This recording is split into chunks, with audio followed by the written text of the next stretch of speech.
Good afternoon. Welcome back to the B&H event space. You are tuned into From Raw to Print Ready, a live photo edit hosted by Ben Q, and welcoming back to the platform a man who has spent so much time in Cuba. That's why he hasn't been gracing us on the event space in quite some time.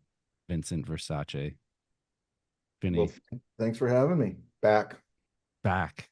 I Back. thought I thought you forgot about us. I was like, did I say something? Is he mad at us? I would never be mad at you. How could I possibly forget about B&H?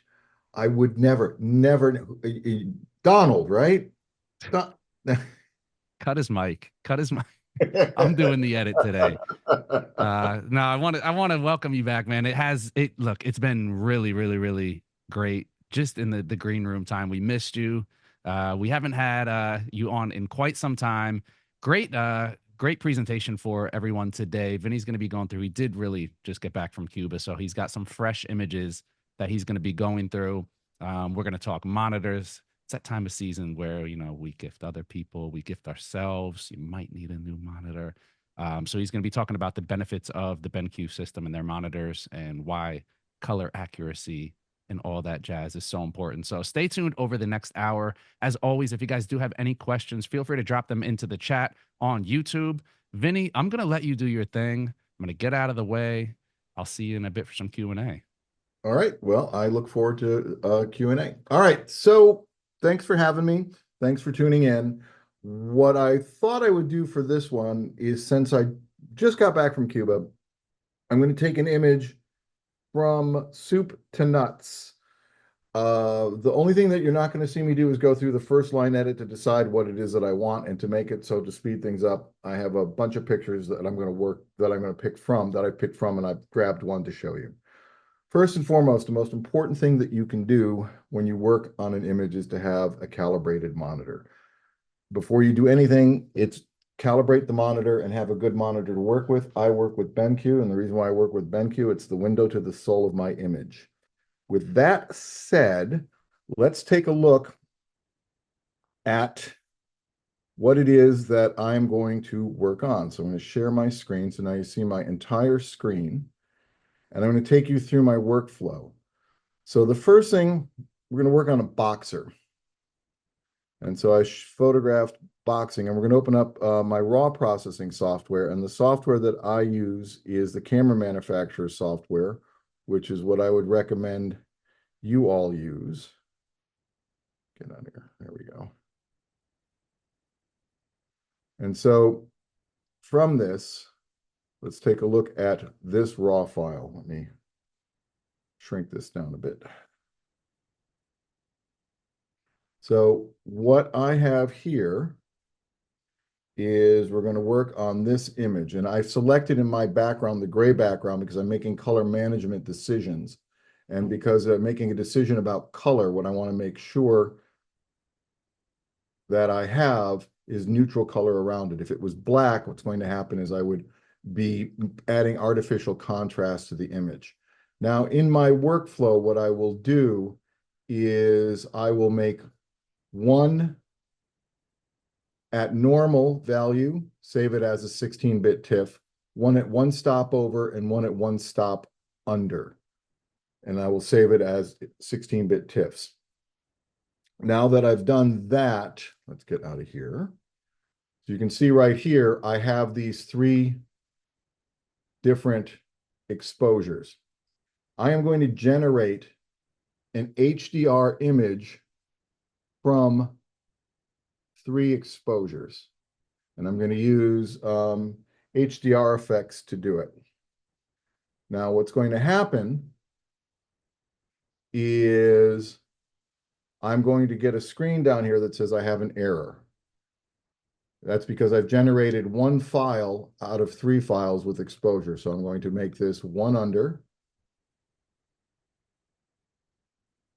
And I'm going to make this one over. And I'm going to click OK. And what I'm going to get, and let's reduce the viewing size of this.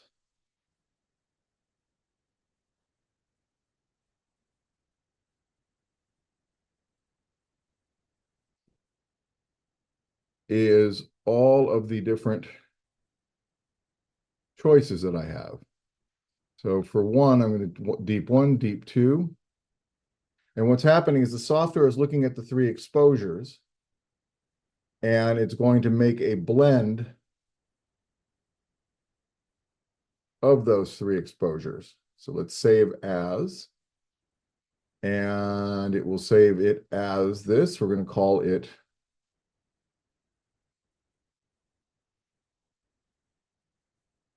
let's put this on the desktop.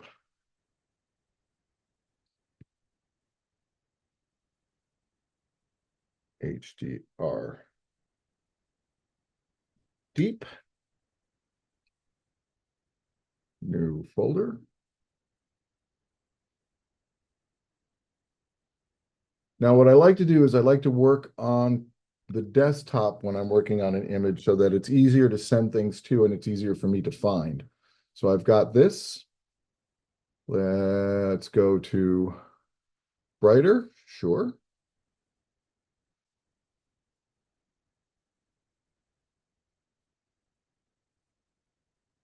Right, so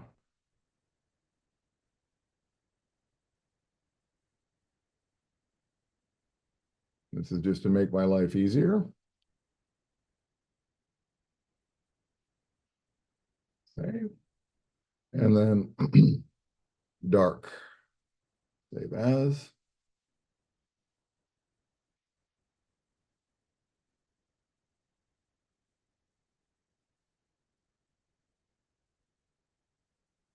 Now, the reason why I am doing this is that software is much better at blending things than I ever will be. And what is most important to keep in mind throughout the entire workflow of this image is that it is the complete and total ownership of color that matters most. Let's put all this in here too.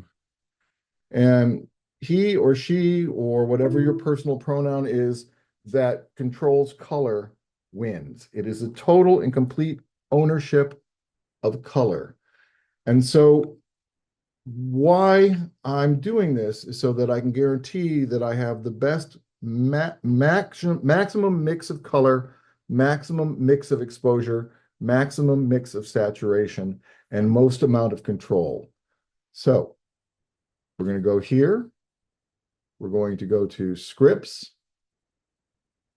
And forgive me for moving a little fast. I have an hour to do this.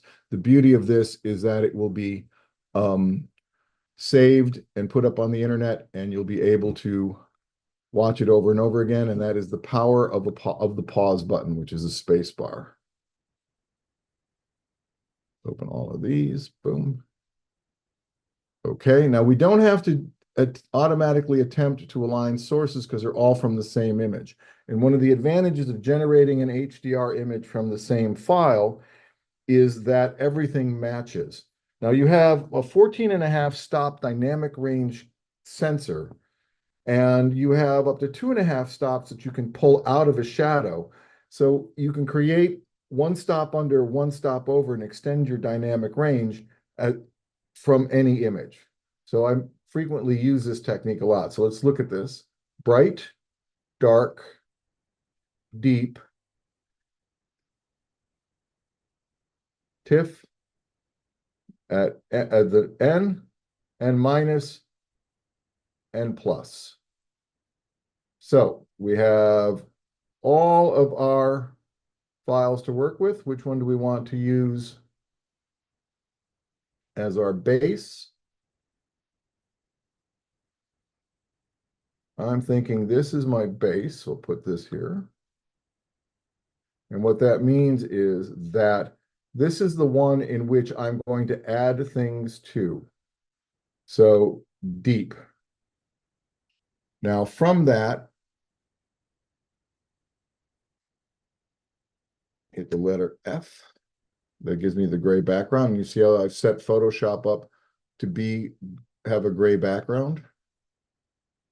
That's because I'm making decisions about color.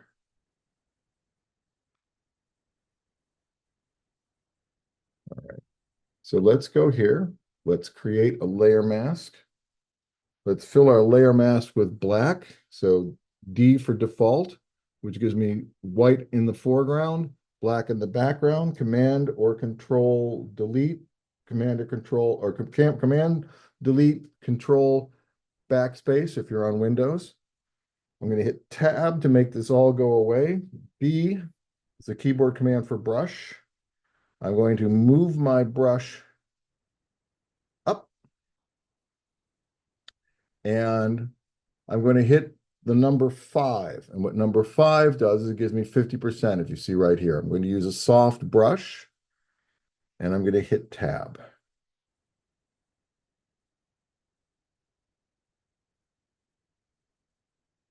Make sure that my layer mask is active.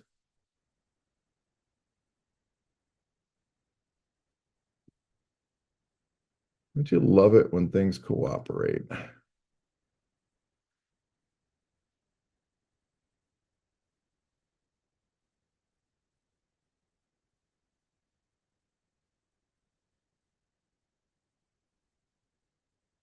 Let's try this again.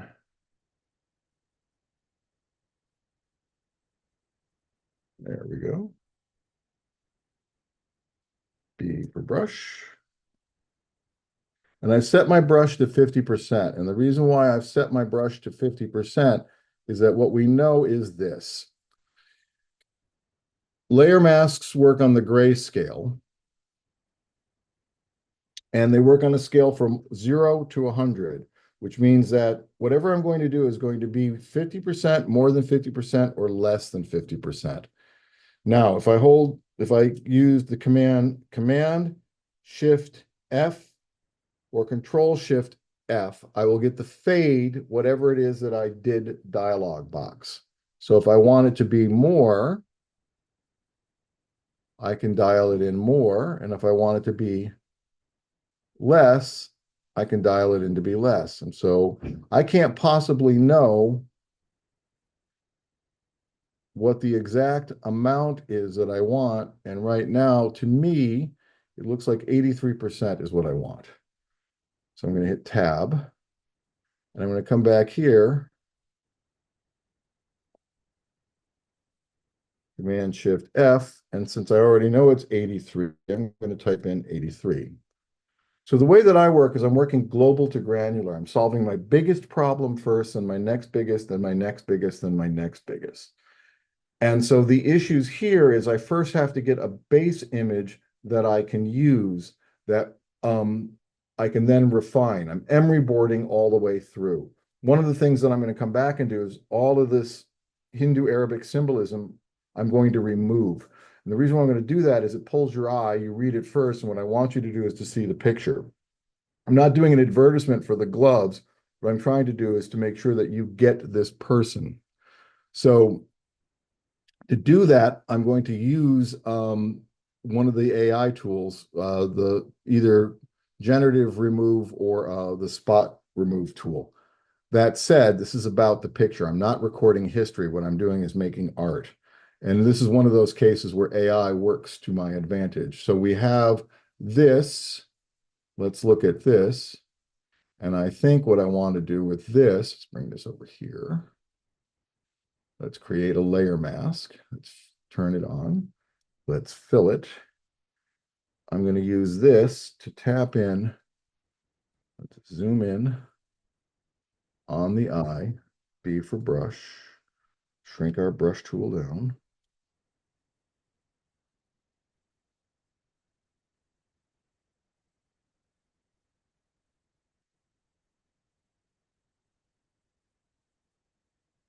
Command Shift F.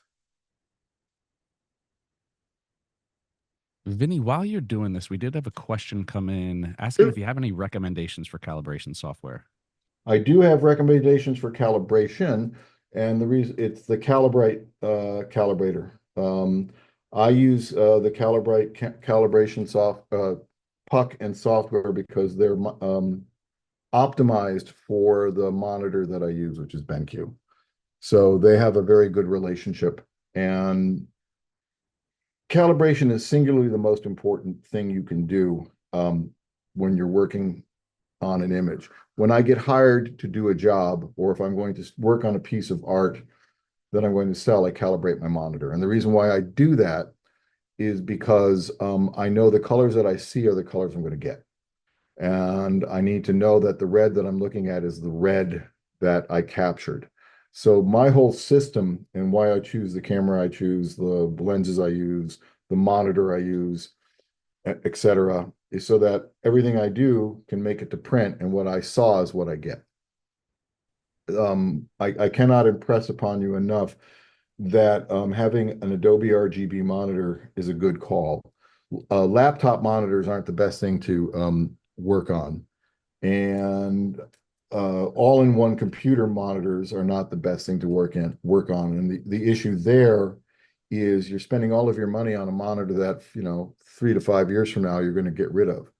The life on a external monitor is the BenQ is 55,000 hours. If we made it an 8-hour workday and you worked 6 days a week, 50 weeks a year, it would take 26 years for you to reach the monitor not being able to produce accurate color.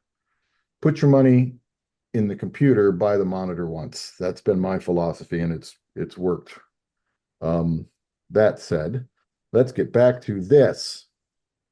So what I'm doing here is I'm adjusting the amount of light that I want on the tap of his eyes, which is right there. Click OK.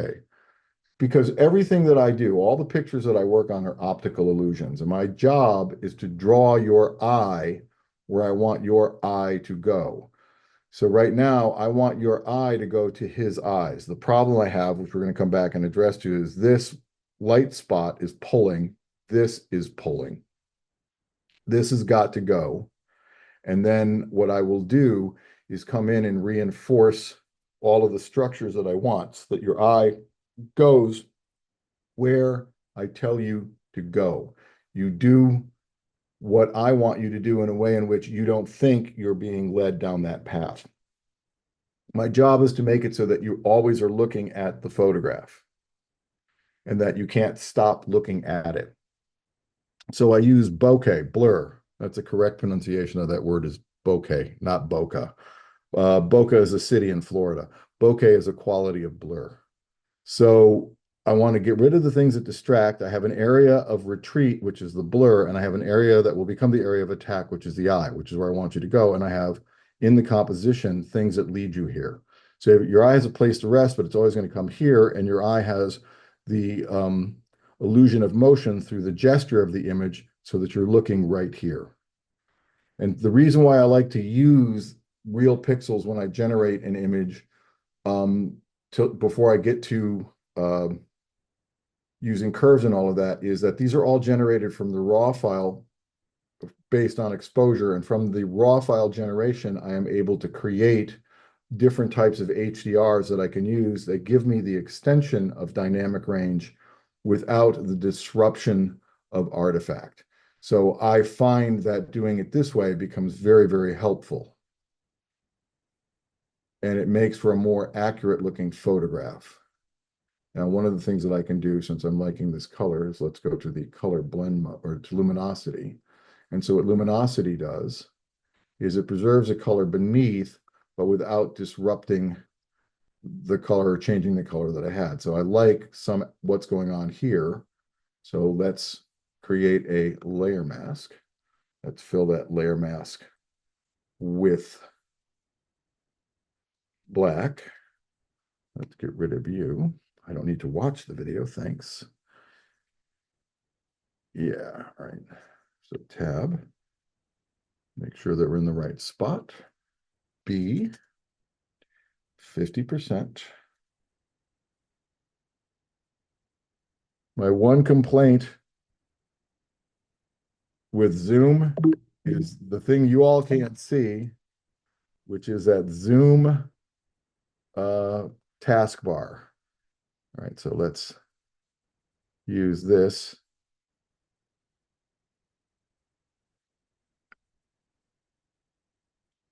Command Shift F.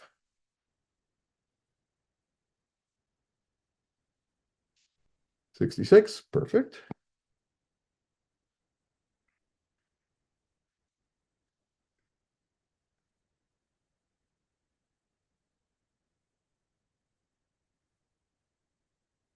Perfect. What's good for the goose is good for the gander. Now, just by addressing those issues, look at where your eye goes. By removing everything that isn't the image, in this case, there was too much light in the background. By removing the light, I'm able to make the image appear to move forward, the subject. Warm colors move forward in a picture, cool colors recede. More saturated warm colors will appear to move even further. Cooler, more pastel colors will appear to recede. All photographs are optical illusions. It's a coin trick. Nope, don't want that. But I do want that. Command Shift F, but I don't want it that much. There we go. So, what else do we have here that we can do? Nope, that's all done. So I'm going to go Command Shift S. And Command Shift S is going to open up the Save As dialog box. I'm going to click on the name of the primary layer, and I'm going to save it as a large document file format. PSB as in boy, and I'm going to call this parts. And what parts is it's all of the files that I used to create what will be my base image, so that I now have an image that I can work with. So once that's done, I'm going to save it. And the reason why I save it as a PSD as in David versus a PSB as in boy versus a PSD as in David is because Photoshop documents, PSDs have a limitation of 2 gigs. PSDs have a limitation of how big is your hard drive. So when you're dealing with modern cameras, 45 megapixel cameras and such, what happens is you can get to 2 gigs real quick. Now, a non-destructive workflow means that I can go all the way back to the raw file. A non-destructive workflow doesn't mean that whatever it is that I'm doing is not destructive. Make no mistake, anytime you do anything to an image, you are clipping data. The only time that you are not clipping data is when that raw file opens up and what you see on the screen is the cleanest the data will be. So lightening it and darkening it is not a foul. So I'm using real pixels generated from the raw file, which means that I'm using real pixels of a data state of the raw file. So that once that's done, I'm then going to take it over to HDR software using real pixels and having it run through the algorithm and come up with what is the best mix of things. And from that, I'm going to take that mix and take the parts that I want. We're back to and I've mentioned this before in previous tutorials that I've done for B&H. We're approaching it the same way Michelangelo approached sculpture. The living stone is the sculpture is a living stone, and I'm freeing the sculpture from the stone by removing everything that isn't. This is the living file, and I am removing everything from the file that isn't the image, that isn't my vision of the image. And so when I take the picture, or when the picture takes me, at the moment after I hit the shutter, when I look at it, I go, that one, I'm going to use that one. I already know that I'm going to use that one. I already knew it when I grabbed this picture when he was just getting ready to punch the guy that he's sparring with. It's at that moment that I start to pre-visualize, not before, and I pre-visualize what the image will look like finished hanging in a frame on my wall in my house or my studio. So with that, for me, it's much easier to go back because I'm going back to a feeling. So if it looks like, oh my God, you're going through this so fast, it's because I know what it's supposed to feel like when I look at it, and what I'm trying to do is approach how close to that feeling I can get. So now that we have this saved, what I'm going to do is flatten the image. Boom. Da, da, da, da, da, da, da. Why can I never find flip? There we go. Flatten image. You think that after all the years I've been doing Photoshop, I would be able to find flatten image. So Command Shift S, we're going to save this again, but as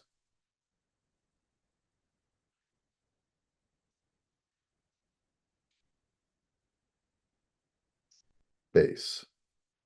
I'm going to save it as a TIFF.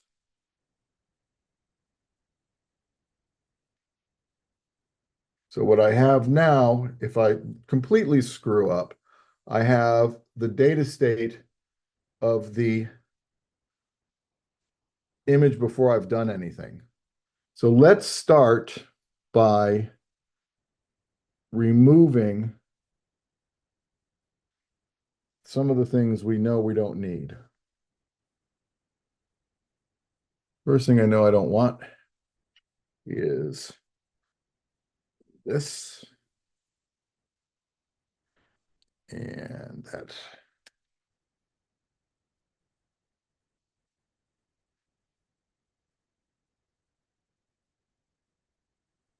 Give it a second. Oh, don't want to cooperate, do you?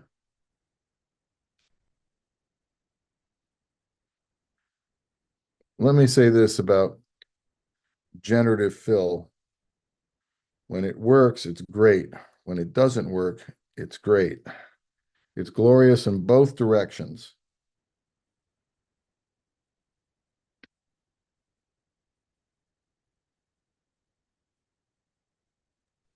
All right, I'll play your silly game. And I've Vinny, created. if you don't mind, I'm just going to throw in another quick question here. Pamela's asking if you shoot in RAW, and then there was a follow up on that. If you are shooting in RAW, why work in TIFF? Ah, I shoot in RAW, but I never, ever, ever, ever, ever, ever use Lightroom or any third-party RAW processor.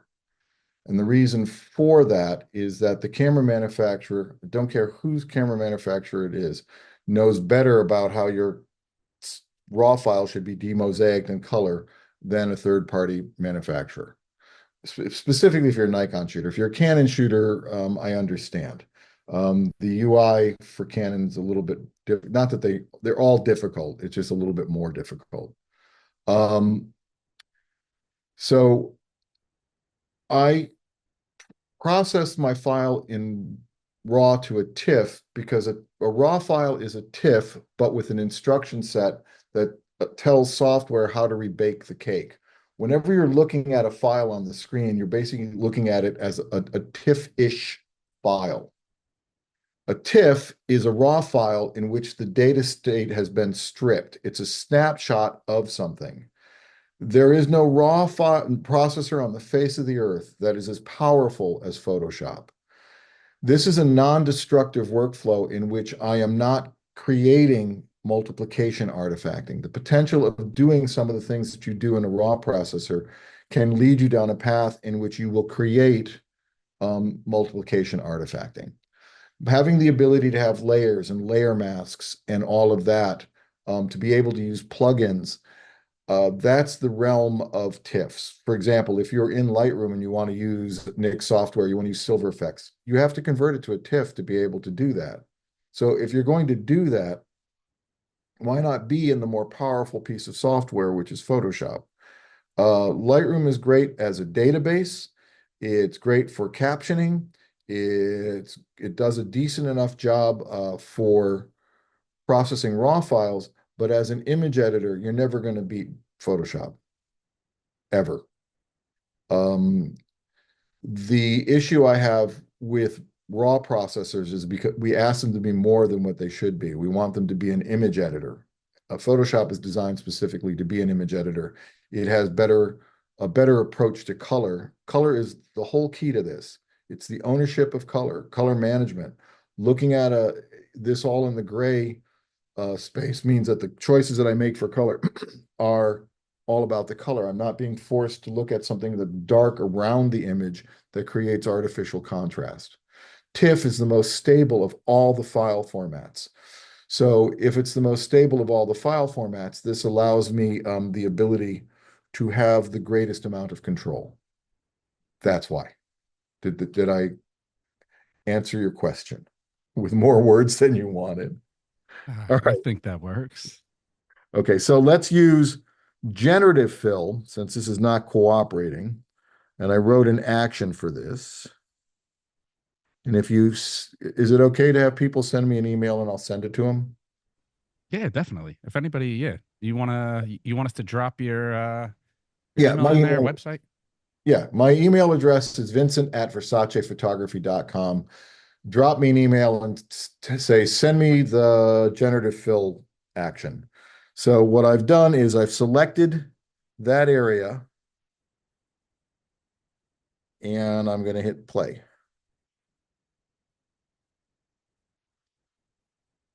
And what it basically does is it takes a selection, it feathers it, it smooths it out, it makes it so that it will only target that area and it uses generative fill. Boom, problem gone. Now, the good thing about doing it this way is you have three choices. It looks like all three of them are the same. That's good. Oh, that's why. Yes. The only problem with that lasso tool is sometimes it has a mind of its own. So let's move you over here. Is that the other thing that I can do with this is see how before, after. And if I want some of that back, if I do it this way, what I can do is I can add that highlight back, which I think I do. That makes it look more organic. The trick to all of this, the key to all of this, is to make it so that when I do this, you can't tell that I did anything. So that there are no chalk marks, which means that I have to match reality. And if one tool doesn't work, don't say, oh, that tool sucks. It just doesn't work in that instance. And we have a big thing about, oh my God, AI, it's going to rule the world. Yeah, it's probably going to destroy humanity. That said, it's a really, really very powerful and useful tool for things like this. The one thing that AI will never replace is humanity in the sense of I have a much more visually creative way of seeing things. And it's a really, really good tool for fixing issues in images at a way in which I could never, ever fix them. So we have that. Let's take a look at that. Now, all of a sudden, you see how by simply diminishing these highlights, what I have is I have your eye going right here. And I haven't done anything other than lighten and darken the image using real pixels. So next up, let's get rid of this. So what we're going to do is get rid of this. And again, I can't impress upon you enough that the reason why being able to do things like this has to do with the integrity of the system that I'm viewing things with. When I travel on the job, I always travel with a monitor because when I'm shooting a feature film or I'm out in the field having to edit, it's a lot easier to do it and it's a lot better to be accurate. Okay, let's hit see ya.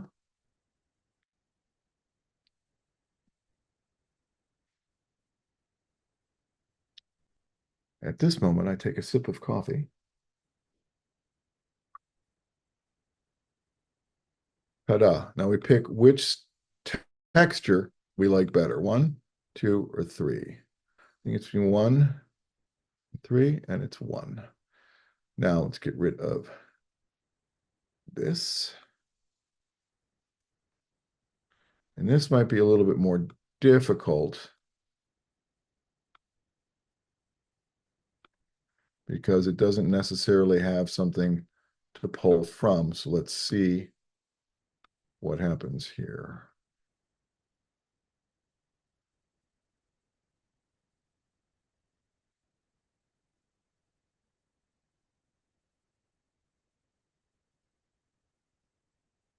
Yeah, I find that when it comes to spotting pictures or removing things that need to be taken out that are destructive.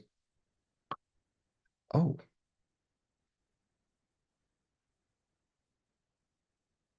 how about that? I can live with this, but for giggles, let's generate another one.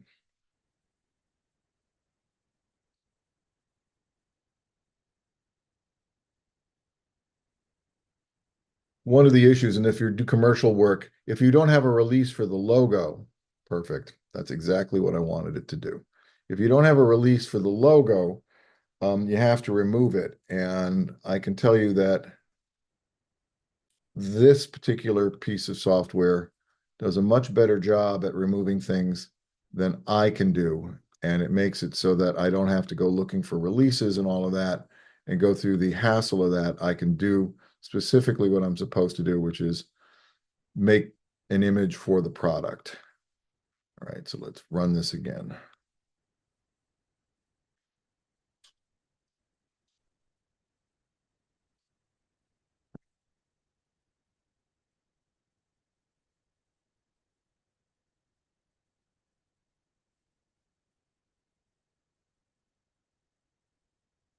Perfect.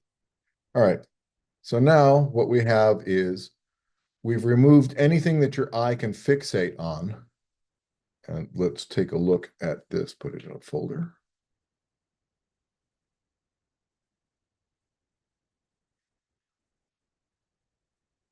Excuse me. That issue is the menu bar for Zoom. It's important to always give your layers meaningful names. Now, so this is the after. That's the before. Now, when you look at that, just by removing these things and diminishing these aspects of the background, what I have is an image that makes it so that what you see is this. That's the goal here. I want you here. I don't want you looking at all this other stuff. So now that we have that, we can now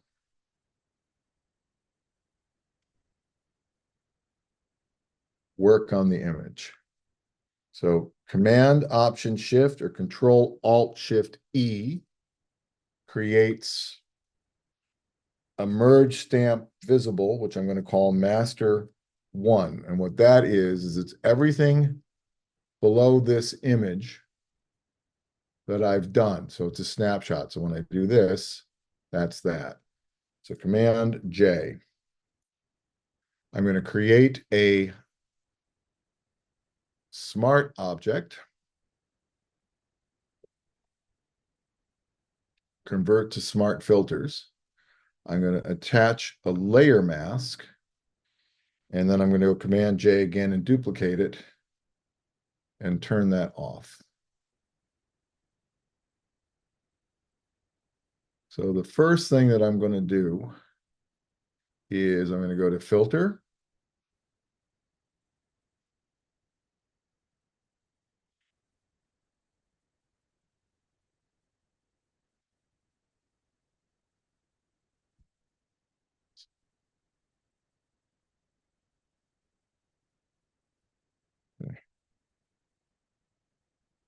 I have an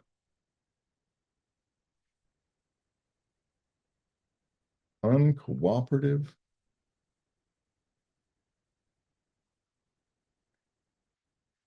All right. I'm not quite sure.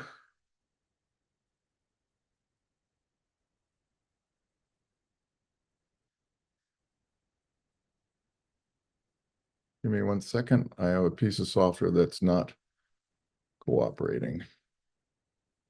Okay. How about that?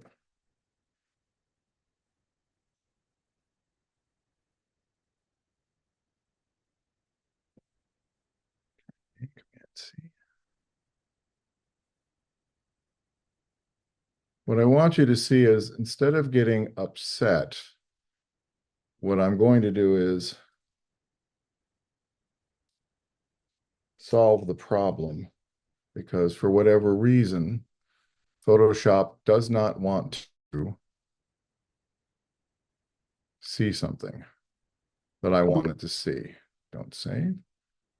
So Command New Folder.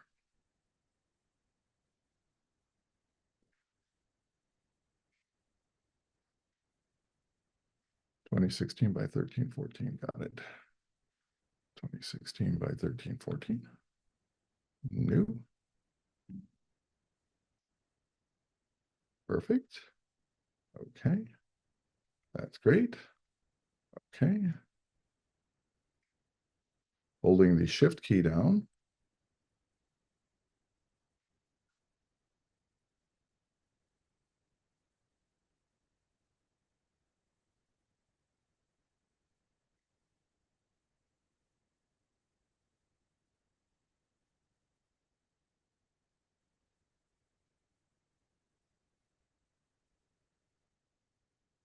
Must have just had an update. Right. There we go. Command J. Yep. Perfect. Convert to smart filter.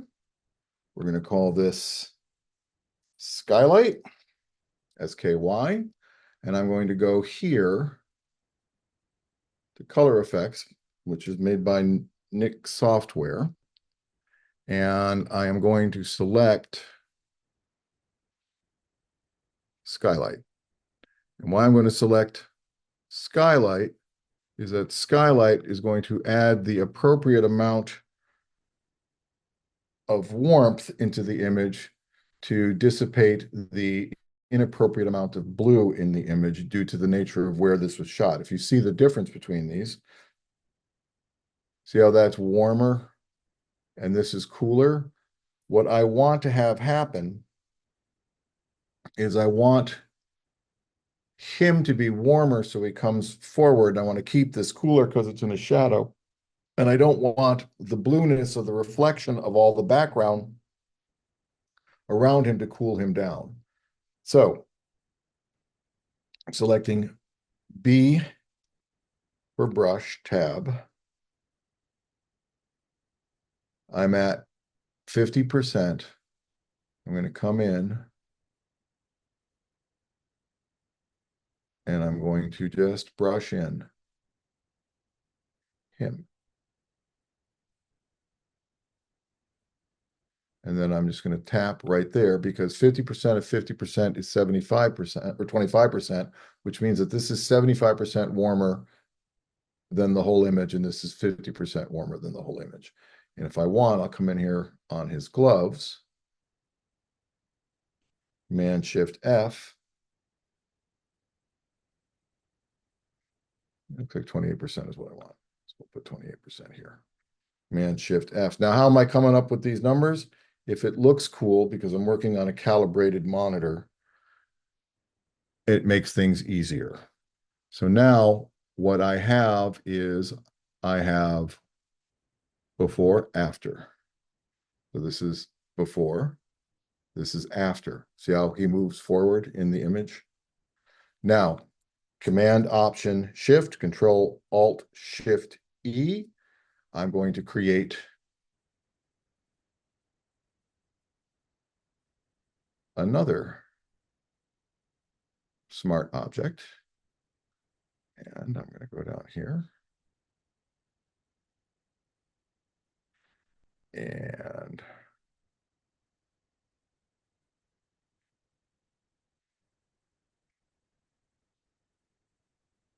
why I'm doing this is because these speculars are a little too hot. And I'm going to use a control point.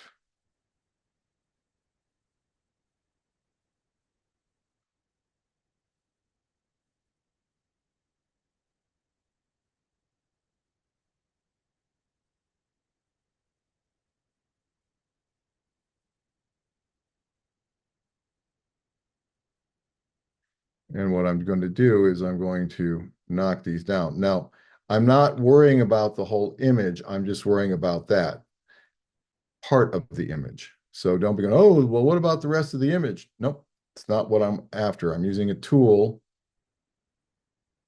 to do a specific thing. I'm going to hit apply. Then I'm going to put this in luminosity blend mode.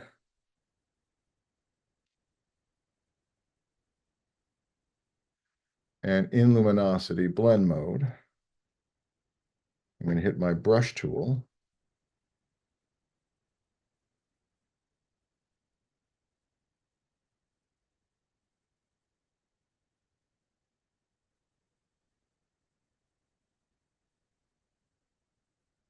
And I'm going to knock those down a little bit.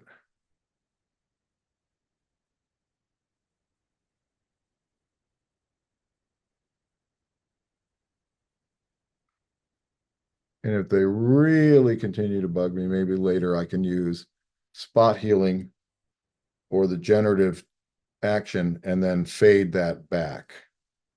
The key to all of this is understanding what the tools do. And by playing with them, nope, that is not the best solution. All right, so let us go to a different solution. What happens if I do this? Again, going back here.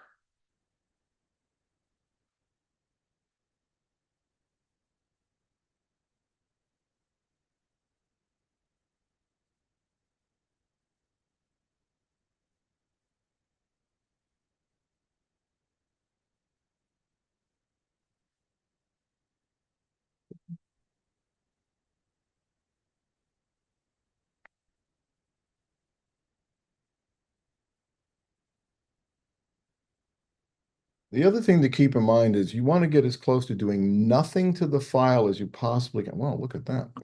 So that seems to have solved the issue quite a bit. That's too much, but what I can also do is dial back in some of that shine. So let's do that here so that we've kept it natural. When you're done, you want to have it be when somebody says, did you do something in Photoshop? You want it to be a statement of wonder, not a accusation. So that they're not, so they don't go, you did something in Photoshop. You want them to go, did you do something to this image? So that what you can say is, why no? Because if somebody is silly enough to ask you if the image has been edited, then they deserve that answer because there are no images on the face of the earth that have not received some form of image editing. It's just the nature of the beast. They don't just erupt out of the camera. And every one of Ansel Adams' pictures required darkroom magic. There we go. Command 0, click. Thank you. Command 0. So now what we've done is we have smoothed out these specular highlights that they don't pull from this area here. So we have one more, two more to look at. So this becomes the right tool for the job. And you see how I use the fade effect to be able to blend it back in, that it's not, oh, and we're done. One of the issues I find is that people look at defaults and go, oh, well, that's good. And they don't go from that. Default is just a place to start. And having been involved in a lot of software development, what defaults tend to do is when you see them come up, it's to show you that something can be done. It's not, this is the most optimum way to do it. All right, let's generate one more.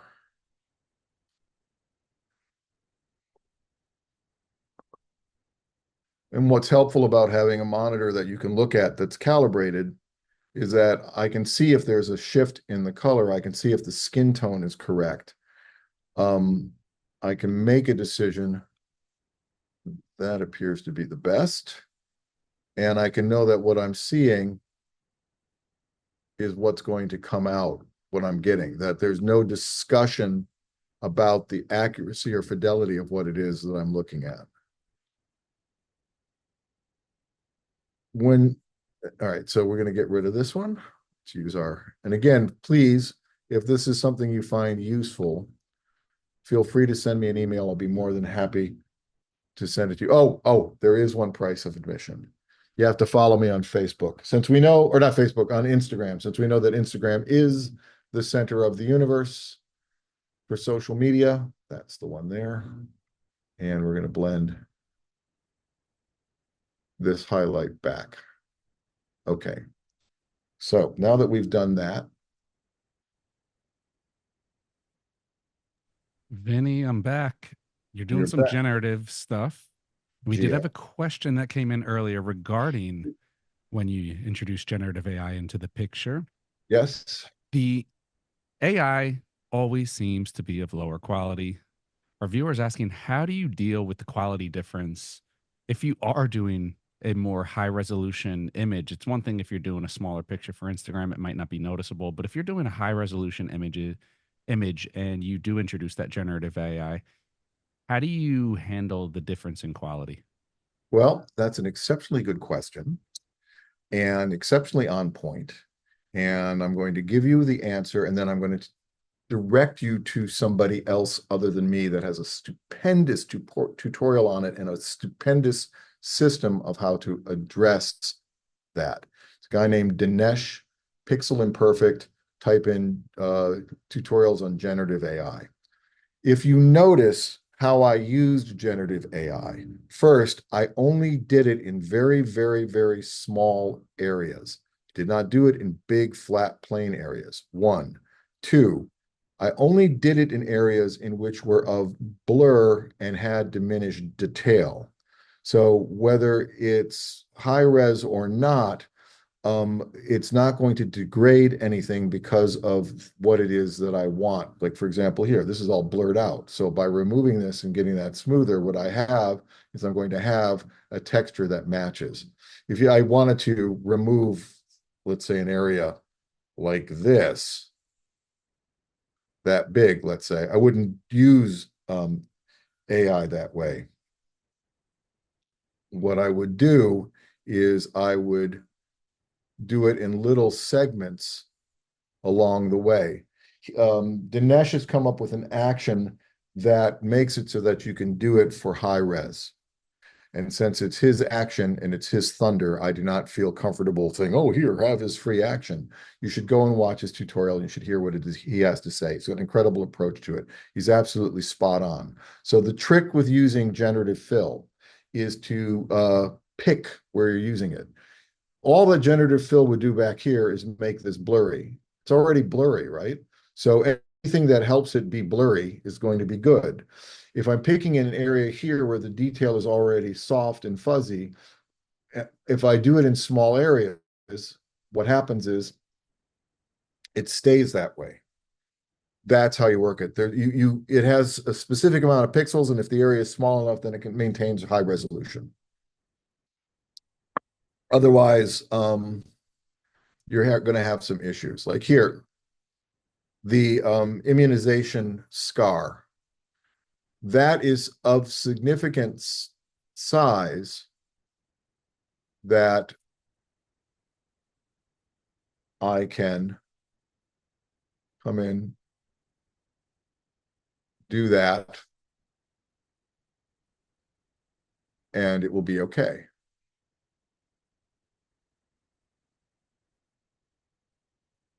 This little tiny white spot right here is within the threshold of the amount of pixels that will maintain resolution. So for spot healing and stuff like that, this is an incredible tool for that.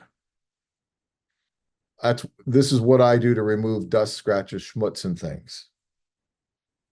So if you keep the answer to the question, keep the area small, then you have maximum amount of resolution. If you have to do great areas of resolution, then do it in small areas. There is an action that Dinesh at Pixel Imperfect gives away for free. You should watch the tutorial on that. Does that answer your question? I think that's a pretty good answer. And Yeah. I'll co-sign on that on Dinesh's tutorials. Great stuff. Oh God, guy's a genius Yeah. and just a wonderfully nice guy. All right.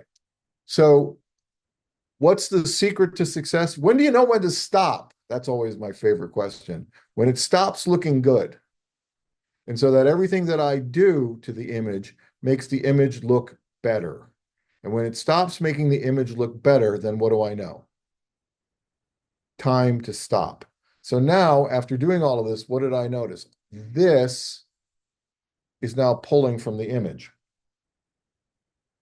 I'm going to hit L.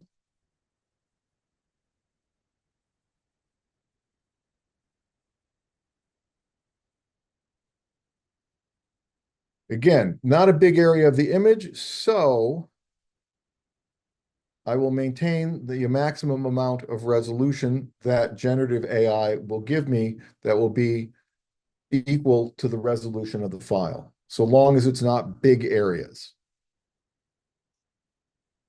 How about that? Always like it when it's the first one. Which one do you like better, one or three? Decide. Derek, David, Donald. Hmm. I think one. One. So one it is. Now, let me ask you, how did you come up with that decision? Hmm. It's not along the plane. Go back to three. Yeah, three looks more unnatural to me. One, it doesn't grab my eye as much. I think I was going for which one doesn't pull my eye to it as much. Correct. Okay. Do you see how much effort it took to do that? A ton. Weeks, What? days. Nothing. You just looked at it and went, yes or no. Now, here's another one. We all have football teams, baseball teams, soccer teams, whatever. We have teams that we root for. So we're rooting for people that we don't know, absolute strangers. And when they win, we take on their success. And when they lose, they're losers. Okay. So you don't take it personal when they lose, it's their fault. And when they win, they won for you and it's like you won. Okay, how come you cannot have that same detachment with your images? When you succeed, it's great. And when it doesn't succeed, it's not your fault, it's technology's. Stop beating yourself up over pictures that frequently it's the technology that is the inhibitor for it being at the quality you would want it to be.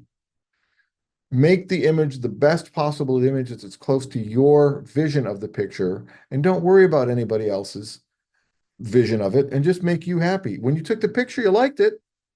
So continue on the premise that what you're looking at, you liked. When this picture took me, I liked it. And I'm liking it even more. Now I found another little thing I think needs to come out over here because this high degree of red saturation is pulling my eye. All right.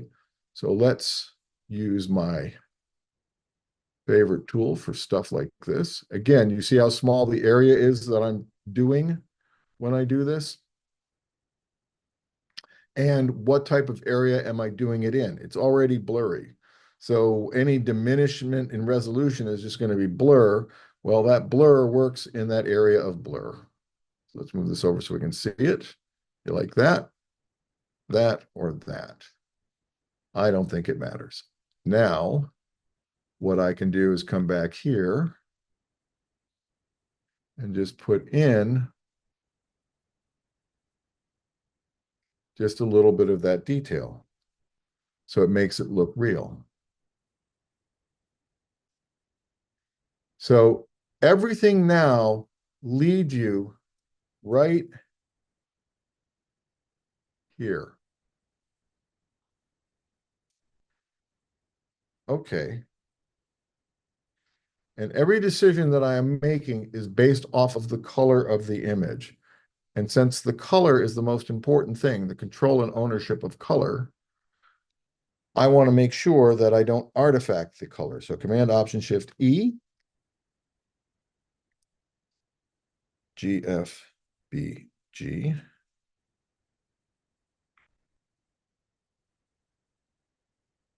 Again, giving myself meaningful names.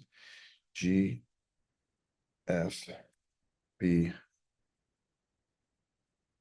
G underscore upper UL, upper left. Okay.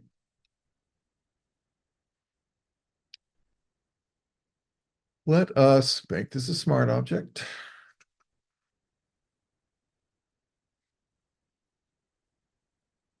And let us introduce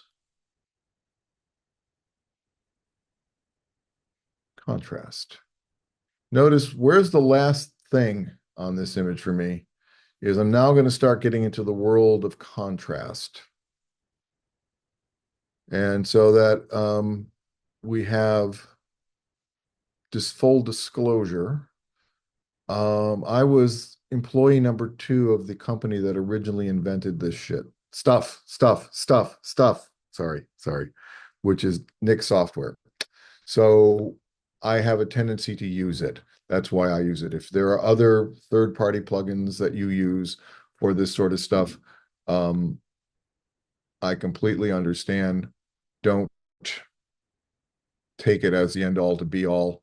I believe it's incredible stuff, but I have genetics in this. My DNA is in this software. All right. So what I want to do is increase the contrast, but when I do that, I blow out the highlights. So I'm going to protect highlights with highlight protection, and I'm going to hit apply. The other thing I'm going to do is let's see what luminosity blend mode does to this versus normal, luminosity. Let's leave it in normal. Okay. I'm going to create a layer mask. I'm going to fill that with black, tab, B for brush, 50%, tab. And what I really want you to do is I really just want you to go right there.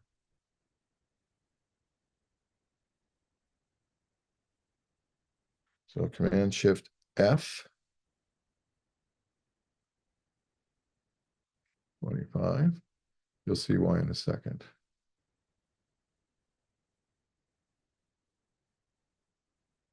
Command Shift F,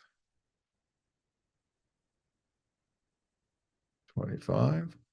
So what I want to do is I want to build it so that it goes here. And then let's come in here. Oops.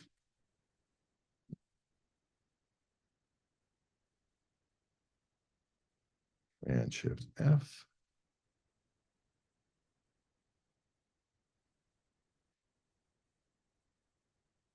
So you're right here.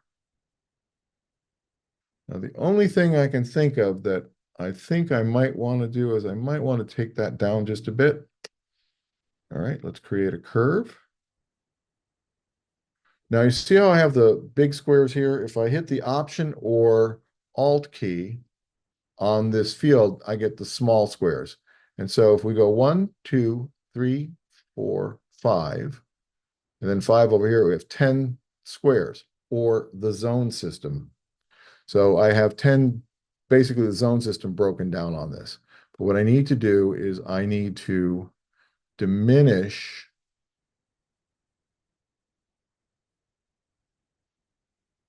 this area by clipping the curve. We're going to break the 11th commandment, which is thou shalt not clip a curve. And what we're going to do is clip the curve by introducing grayness and a little darkness. And what I'm going to be able to do is knock his hair down just a bit. Command Shift F. Do I want more? Not 100%.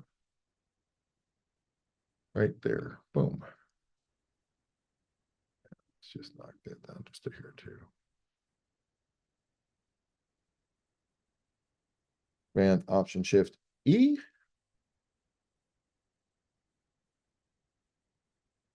Final. Command Shift S. And the reason why I do Command Shift S is because I want to be redundant and make sure that I am putting it in this right place, and I'm not going to overwrite it anything. I'm going to use the large document file format. I'm going to hit save, click OK. I'm going to flatten the image, and I will give you this action as well, which is called midtone contouring. Midtone contouring was invented by Mac Holbert.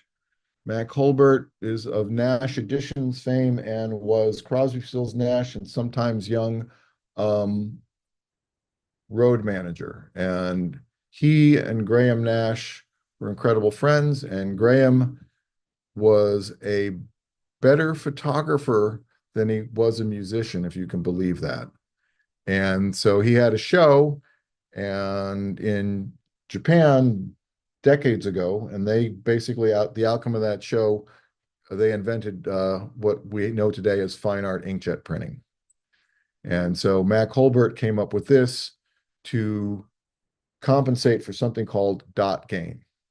And dot gain is when the dot hits the paper, it expands out. And this is true for every printer on the face of the earth that uses ink.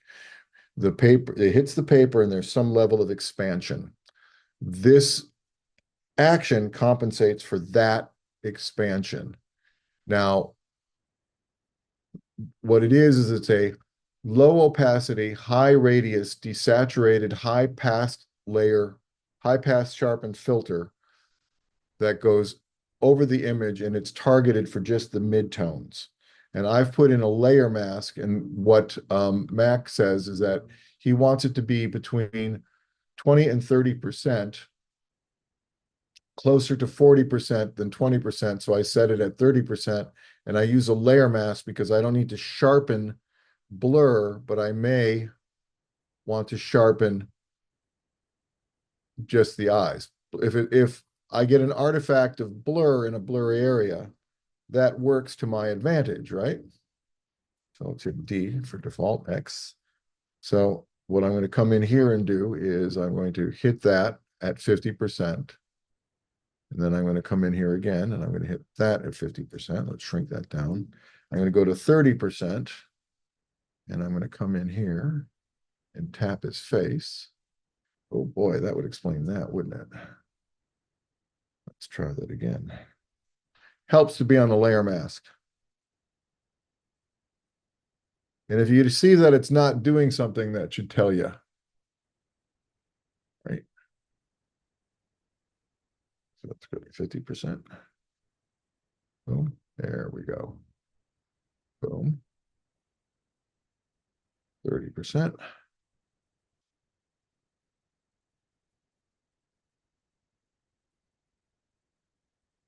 Hit that again. And let's get his arm.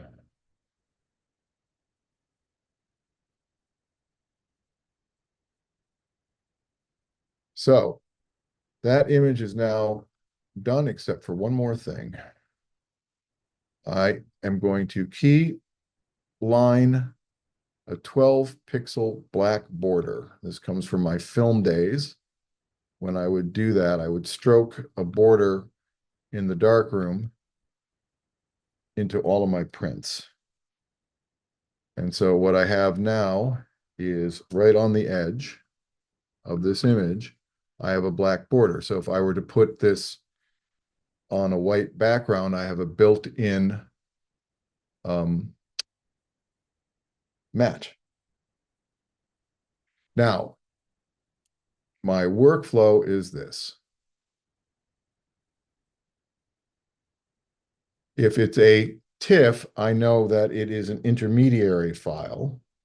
If it is a PSB as in boy, it's a working file. And if it's a PSD as in David, it is a printing file. So I can look at all the folder files in my folder and I can tell you what's what.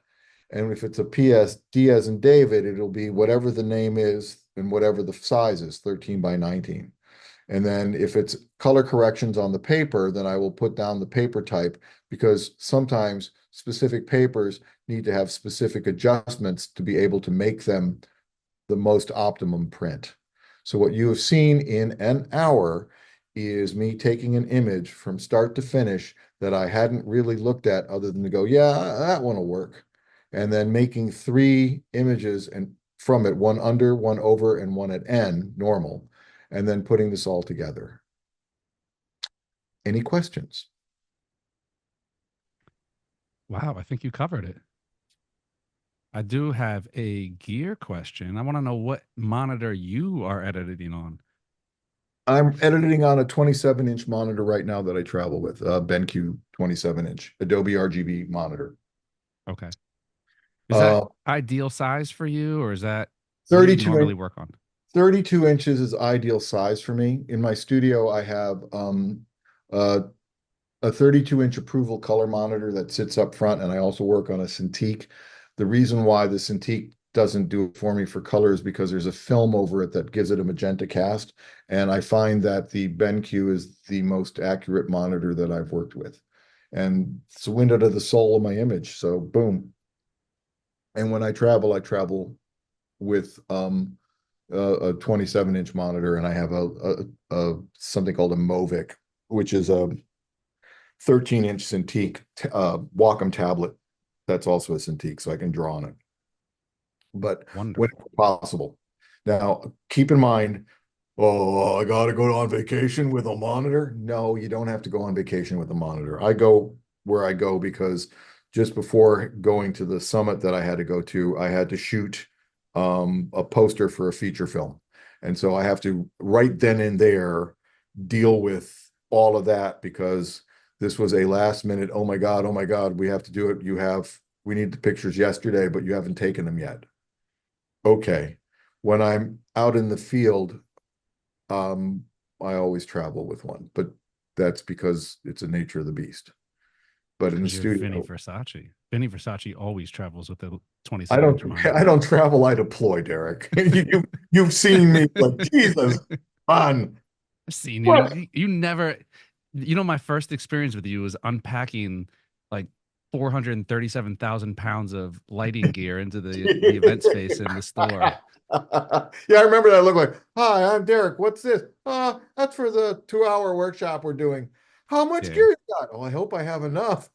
Don't break it. Don't screw it up. No, that doesn't go there.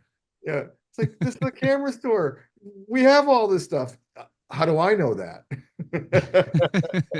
Vinny, I'm going to sneak one last question, and you've been gracious enough to hang a little past the hour. We did have a couple questions here hanging out, and I will remind everybody, Vinny did drop his email, and he is very good about getting answers to you guys when you do reach out. So as long as you follow him on Eventually. Instagram, eventually, yes, of The course. trick is, you keep sending me an email until I answer you. You're not bothering me. Okay. Things get a little hectic and crazy. Like, I have not been home for 7 weeks. So, you know, Give the guy a break, right? Give I him some time. you just, if once a week, if I haven't answered you within a 7-day period of time, feel free to send me that email again. You're doing me a favor. I'm asking you to do it. All right, there we go. So for our final question, let's see. We got file types, black and white conversion, Adobe RGB. What if you wanted to convert this image to black and white? I feel like that's such a loaded question. Give me the 30 seconds to 1 minute if you wanted to convert this image to black and white. Because I already know you. This is like Peter. Peter, if you don't know Vincent already, you just asked a question that is going to require like a 6-part series, not including the evolution of Nick software and silver effects and right. Yeah, let me get the screen back. I'll do this quick. All right. Boom. There. All right. So let's look at the channels. First, let's come up with a definition of black and white. A black and white or chromatic grayscale image is it has a black, a white, and a grayscale ramp in between black and white. Do we agree? Do you agree? Since you're the only one I I can. I agree. Okay. So this meets the definition, right? Yeah. This meets the definition, right? That meets the definition, right? Are they the same but different? Yeah. I mean, it's They're all different, but they they're all all. are black and white. Mhm. So let's look at this then. Let's just do what everybody does the first time they do it, which is hue and saturation. Just remove the color. Oops, no, let's remove the lightness, idiot.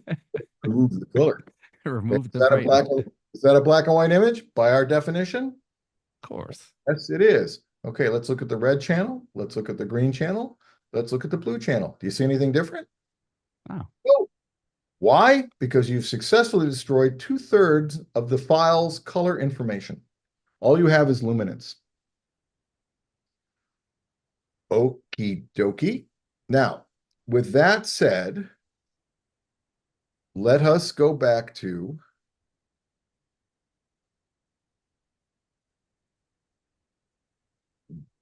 desaturating the image.